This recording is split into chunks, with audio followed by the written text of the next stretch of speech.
obviously we're all very confident with how we ended last season, but I think that's done now. Everyone's really proud, and obviously it was a great achievement, but we can't keep thinking about what we done last season. We need to try and focus on the new season coming up, and every single game's going to be so tough in this league, but I think we have the quality, and like I said, if we can bring the confidence that we took from the end of last season into this season, then as a team we can just be stronger, and we can use that to our advantage.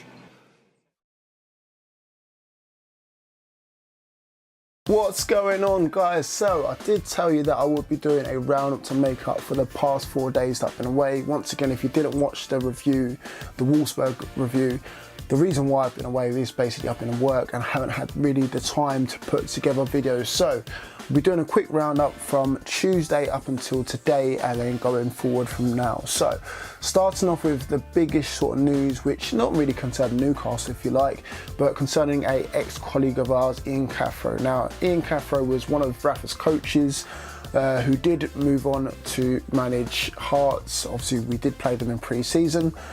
And then he lost his job on Tuesday. Now, he's only been in the job, or only had been in the job, for 7 months, I believe. Didn't have the best of times, and then it was pretty much confirmed when Hearts went on to lose against Dunfermline in the League Cup, or League Cup qualifying round, should I say, that he lost his position. Now, a lot of people question him being in the role anyway, for him being such a young guy, not had that much experience, only 31 years of age, and to be thrown into the deep end, so to speak, in such a big club up in Scotland. People are kind of scratching their head thinking, hey, how's he got there? But again, he had this opportunity to prove people wrong. I still believe in young managers should kind of work their way up, and I think it was a bit of a big jump for him, and it goes to show.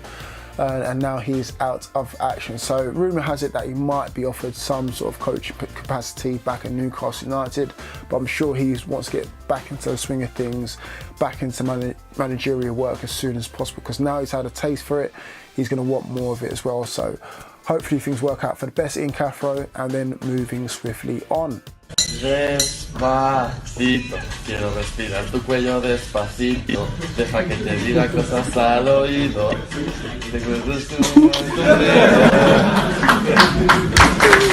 So the second bit of news concerns our 5th summer signing, Mikel Merino. Now, we initially signed him on a season-long loan deal from Borussia Dortmund, and it was rumoured that there was a fee attached to it, and again, it could move on to a permanent deal at the end of the season. Now, that figure has been revealed as £2.7 million, so we have paid some sort of fee up front to Borussia Dortmund to say, here, please let us have him for the remainder of the season, or for the whole of the season, should I say.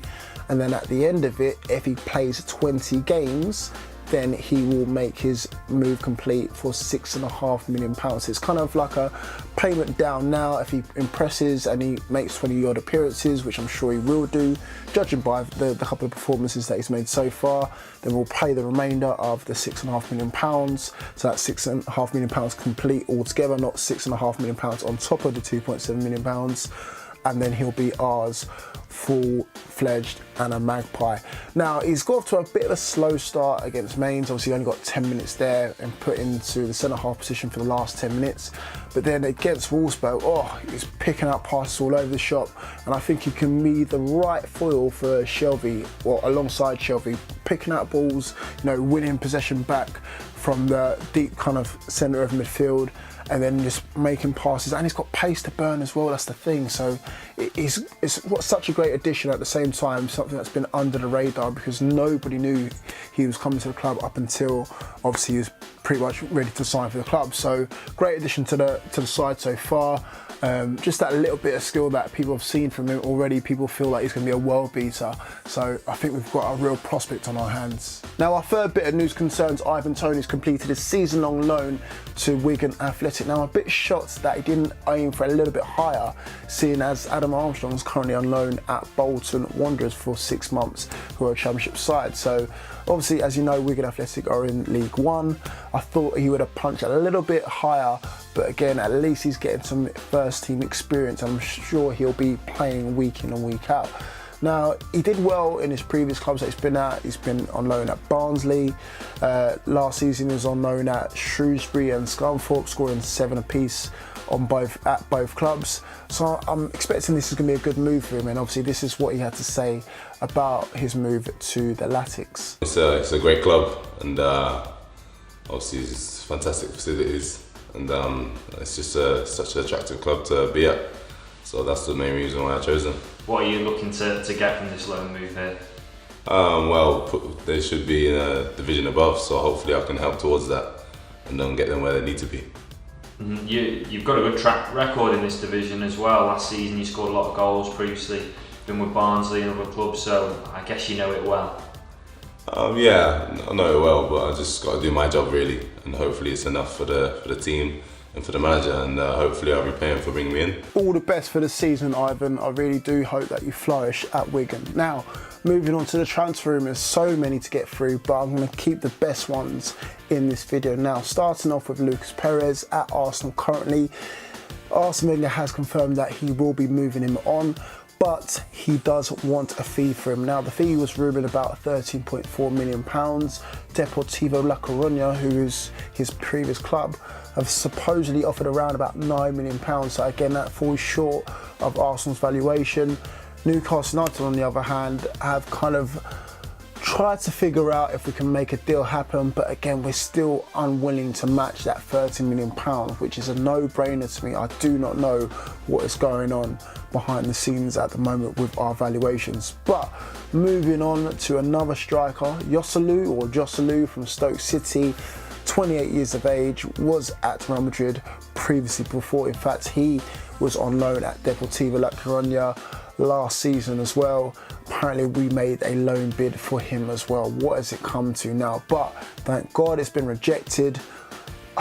I'm starting to see a pattern here where we go from our first choice, which is high up there, to like our E choice, which again we'll have to just accept for what it is basically. But apparently that's been rejected. Whether we go in or not for another bid, who knows? But again, it's starting to get kind of desperate right now. And then last but no means least, of course, we have our last pre-season game against Hellas Verona. Yes, nailed it again. And of course, Jonjo Shelvey, who played so well in the previous game, had some words to say about it.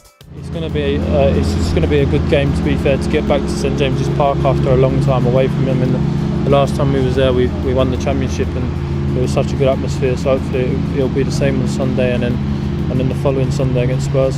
How much are you looking forward to that Spurs game now? Yeah, I can't wait, to be honest. It's just boring without any football, and to be honest with you, you're sitting and watching a load of rubbish on telly. So no, it's just good that the football season's back, and I mean even pre-season's a bit of a drag, but as soon as the season gets up and running, there's nothing better. Thank you, Jonjo. So, last but no means least, I actually do have some last piece of information for you guys. Now, you all have heard about the success of our season tickets. Salute to you guys if you are Newcastle United fans watching this, and if you're a season ticket holder, even better.